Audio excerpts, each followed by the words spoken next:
보이스피싱 많이 들어보셨죠? 보이스피싱이란 음성을 뜻하는 보이스와 개인정보 프라이빗 데이터, 낚시 피싱을 합성한 말로 전화 등을 이용해 타인을 속여 재산을 빼내는 금융 분야의 범죄를 말합니다. 최근 유행하는 당근마켓 사기 등 재화의 공급이나 용역의 제공 등을 가장한 행위는 제외됩니다. 보이스피싱보다 더 큰 개념으로 전기통신 금융 사기가 있습니다.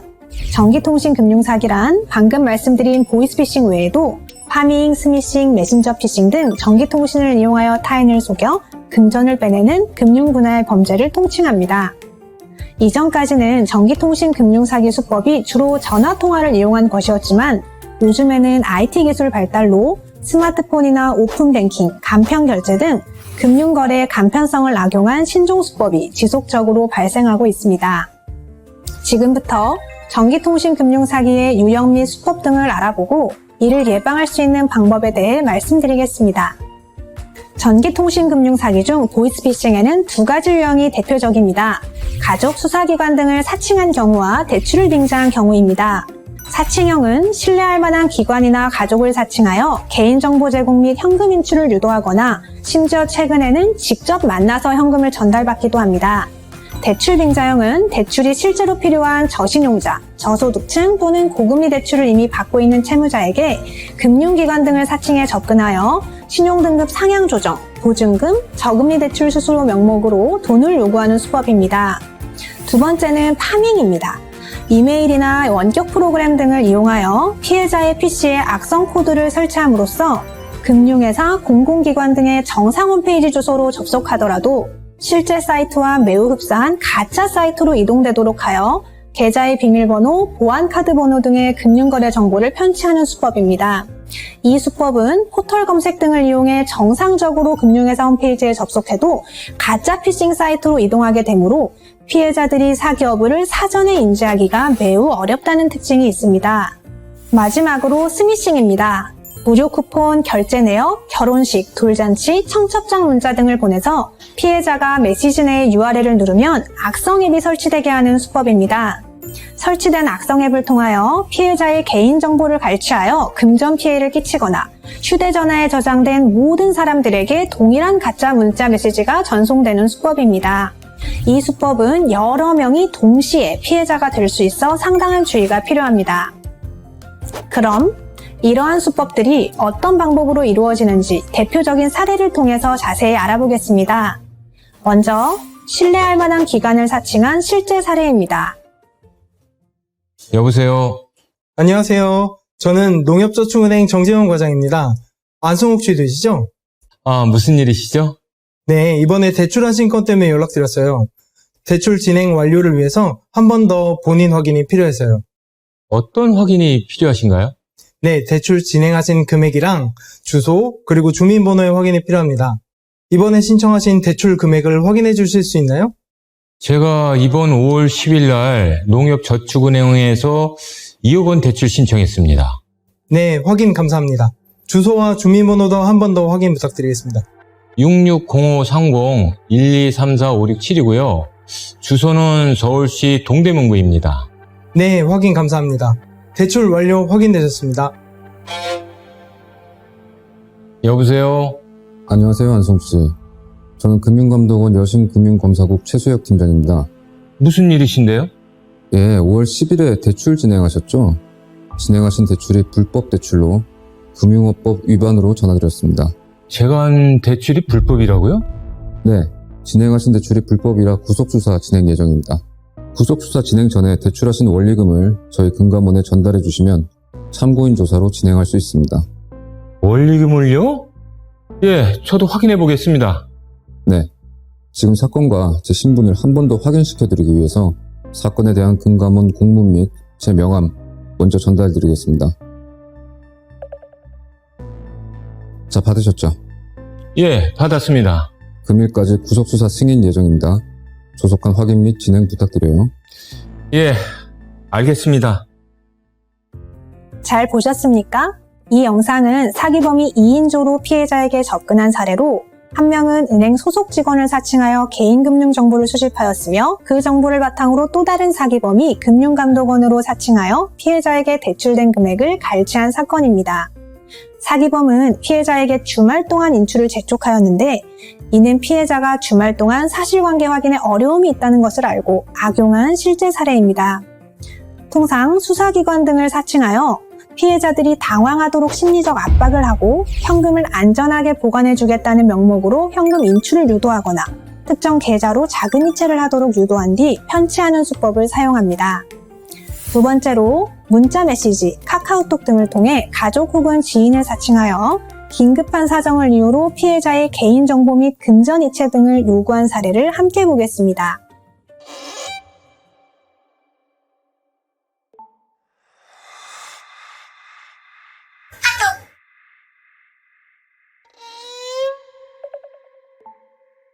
아이고, 조심 좀 하지.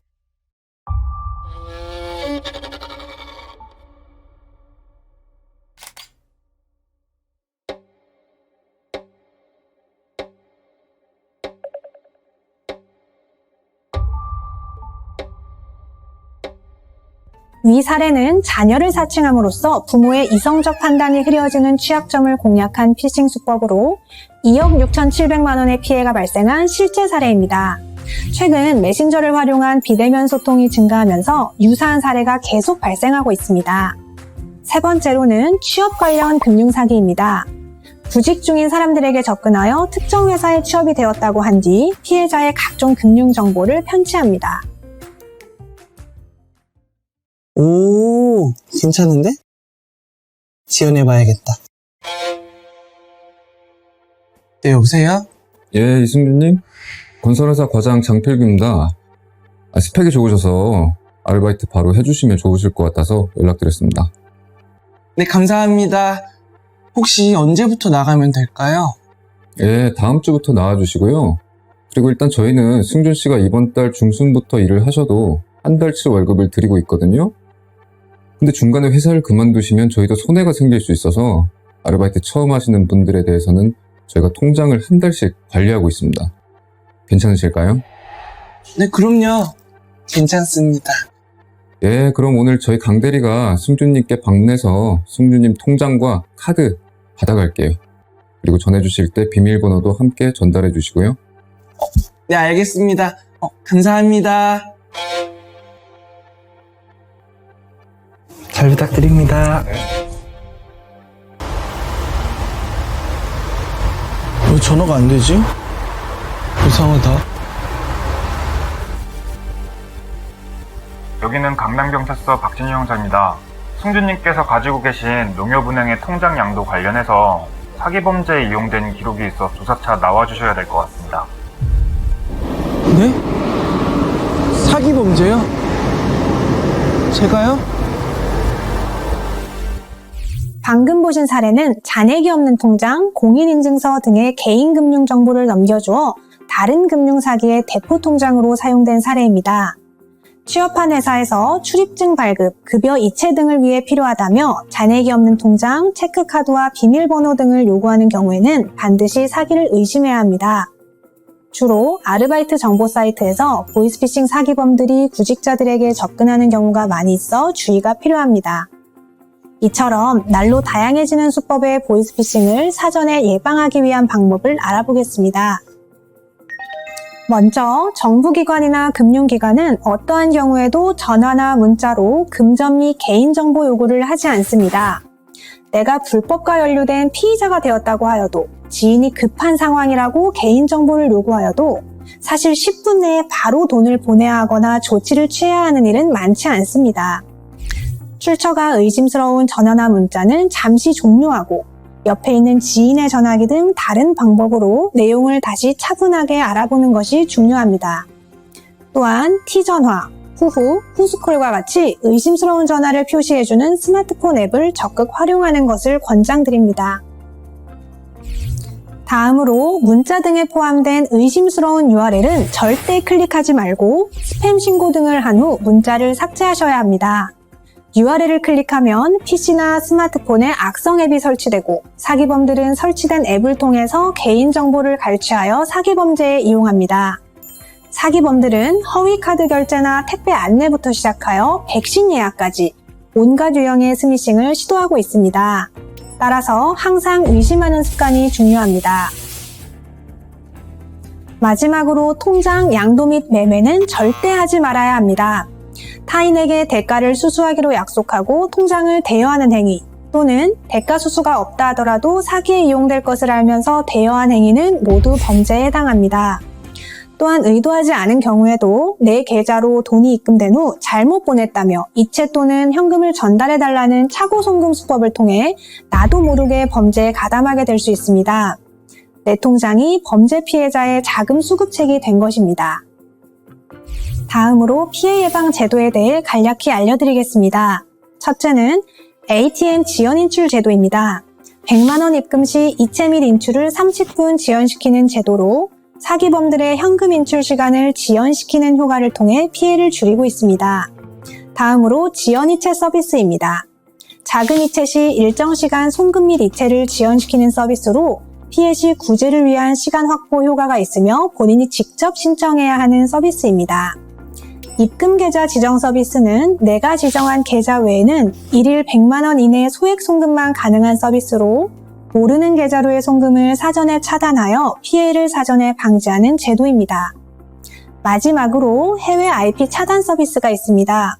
이는 해외에서 접속하는 IP의 이체 거래를 차단하는 서비스로 해외에서 시도되는 보이스피싱 사기 범죄를 원천적으로 차단하는 효과가 있습니다. 만약 주의를 했음에도 전기통신금융 사기 피해를 입은 경우 아래와 같은 조치가 필요합니다. 가장 먼저 경찰과 금융감독원, 금융회사에 연락하여 피해 신고 및 지급 정지를 요청합니다. 두 번째로 악성 앱이 설치되었을 경우 휴대전화 초기화나 악성 앱 삭제를 빠르게 진행합니다. 세 번째로 개인정보 노출자 사고 예방 시스템에서 개인정보 노출 사실을 등록하여 신규 계좌 개설 등을 제한합니다. 네 번째로 계좌정보 통합관리 서비스에서 본인 명의의 모든 계좌 일괄 지급 정지 서비스를 이용해 추가 피해를 방지합니다. 다섯 번째로 명의 도용 방지 서비스에서 본인 명의로 개설된 휴대전화 개설 여부를 확인하고 휴대전화 신규 개설을 차단합니다. 전기통신금융 사기는 지금도 점점 정교하게 진화하고 있기 때문에 평소 예방 방법과 대처 방법을 잘 알고 있어야 피해를 막을 수 있습니다.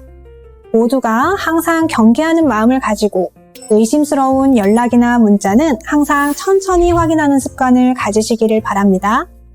감사합니다.